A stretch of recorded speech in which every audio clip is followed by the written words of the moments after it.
All right, welcome back to News Review. The panelists have been going tit on different fronts. They never took a break, but this is also the year that on the 10th of March 2019, we saw the Ethiopian Airlines ET302 going down in Ethiopia, killing 157 that were on board, including crew members.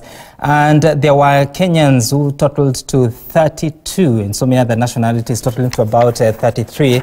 And of course, our thoughts and prayers continue to be with the families. We saw that the bodies of the victims, especially the Kenyan victims, getting to the country in October, and finally the families were able to get some closure. And of course, there is a case that is in the United States of America that is being pursued by certain lawyers that will be looking at how to get some compensation for the victims. In fact, today when we were taking a look at the international news, BBC and CNN said that now that Boeing 737 have decided to officially halt the production of that specific aircraft. This is coming after, there were two incidences actually, the Indonesian one and the Ethiopian one, but this is coming a month after the Ethiopian air crash as well. All right, and of course, like I said, that continues. The final investigation report is not out, but 737 MAX has been grounded since March until now, and I saw a story there saying that the 737 manufacturing will be stopped temporarily in January. So let's get back to the country to talk about the BBI report, and we understand that there's an extension of their term to see through the process of implementation of the report they produced. And I want very final remarks, very short comments. I want to begin with you, Wanjiru. As you look at the BBI report, it's been out for a couple of weeks now, across the division in the political circles, but finally there's some consensus that it can be implemented. What should we see in 2020 if we are really to implement this report? Oh, I can't answer that question because I think BBI is a whitewash. BBI failed to answer some specific questions. It correctly notes that we've had problems around the elections and ethnic centrism or ethnic mobilization leading to loss of lives. But where I differ with BBI is how it then proceeded beyond that. Because you'll note BBI proposes a power sharing structure. I think its most significant recommendations are power sharing. But what it ignores is that the Constitution proposed to divide power by creating horizontal institutions that dispersed the excessive powers of the presidency and vertical institutions that devolved the excessive powers of the presidency.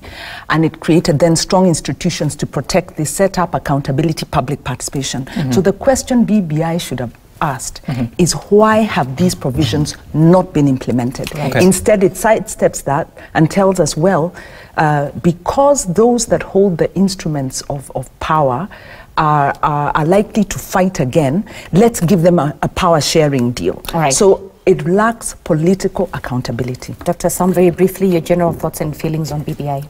I would say there are many issues that aid this country that have been captured by Kenyans on social media and through other ways, including what King Kaka was talking about, I think, or through his song on Saturday. BBI was supposed to be a national conversation that basically Kenyans come together, try and diagnose and identify those issues like she's pointing out. For some people, they feel it did not go enough in terms of diagnosing these issues and being able to provide, solutions of how we can move forward. I would support any mechanism, and this is what is supposed to be, if this is what's supposed to be, any mechanism that helps us continue with the conversation, identify these issues, distill them a little bit better, capture those issues that and other people would feel have not been captured, and we find a way of creating a pathway. What I say is that we can always sit and complain about what is happening, but at the end of the day, we must find a way forward. If this has been presented to us as an opportunity for continued conversation through the town halls and other mechanisms, people come, we identify, we refine and distill these issues, and finally say that we want to move forward in terms of addressing those electoral issues around devolution, exclusion, and those are the issues, then I would support the process. All right. Issues are not the problem, it's our political leadership. Javas, when you look at the report, did it capture the psyche of the nation? And do you think that the nation, they were told by the president, please go read into the Sikuku, please go read it and let's meet in January to implement it. Do you think it captures what Kenyans feel, and are they moving in the same direction? Well, the playwright of Yore, Shakespeare, said that uneasy rests the head that wears the crown. That tragedy rests on His Excellency the President. His head will remain uneasy. Well, he shook hands with his brother Raila Odinga. Then together they came up with 9 points, and then the BBI task force, and then they launched a report, and then they have requested us to sink our teeth into the flesh of that report. When I look at that report, I say that it should have been quite short and sweet, like an old man's dance, but a point was missed.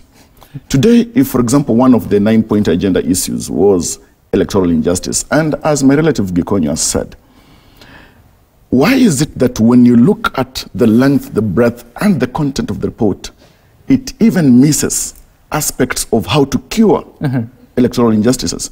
The place, the role of political parties has been left out critically. Well, I know that the term of the task force presumably has been extended. Right. But the thing is this, politicians in this country, as we were deliberating earlier, are ahead of Kenyans. And still, even if this issue goes for public participation, whatever kind of colloquia that we want to have, I will tell you this. It is what politicians want that will find its place on the seat of the ultimate report. Kenyans need to rise. Can we do something about it? Yes, we can. And that's why the issue of political consciousness and awareness needs to actually get to the fore. Because if at all, you and I, educated or not, we are shy to call out politicians who are letting us down, we are easy with positions and proclamations and interests purely of politicians. If at all we remain that way, then unfortunately, we will remain disadvantaged for the benefit of politicians. And so Yvonne, because he says that what will be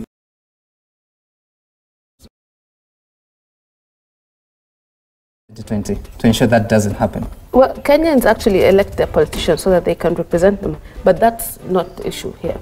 Let's first go to BB. They don't always elect them. It depends on the electoral system. Sometimes they do. Results are rigged, but that's okay. We do. I mean, we must take responsibility for the people that we have, and that includes Sonko and Mutua and everybody else. But that notwithstanding, and going back to BBI and the handshake, and the coming together of the two brothers, of course, Honorable Uhuru and Right Honorable Raila Odinga. Division of power, as you said.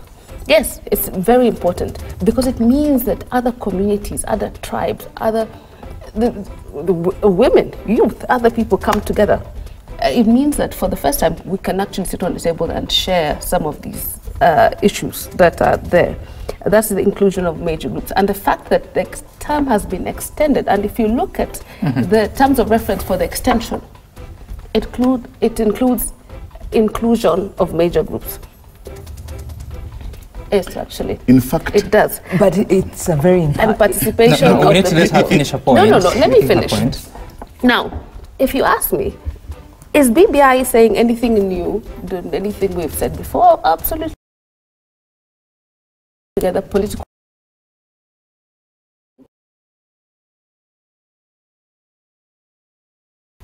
A lot of everything that is in BBI is already in the envisaged. Okay. I'm even surprised that people are excited all right, Javas, unfortunately... No, what is good? We needed a session just... Yes. Don't worry. What is good about it? We'll continue with this conversation in January. People can actually sit together and discuss it. But look at it. We are imagining that this BBI report will curate corruption in this country. You don't think so?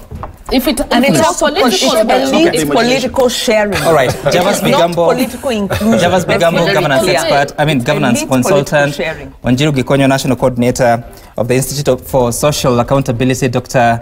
Sam Kamau, university lecturer, and Ambassador Yvonne Khamati. Thank you so much for making time for us to have this conversation, looking at the events of 2019, a year in review, but also looking at the prospects. And we hope to see so that we can continue this very important conversation that is informing Kenyans on how to go about the social issues that affect the nation. So what do we have next? Up next is Willis Roburu. Of course, on Tuesdays,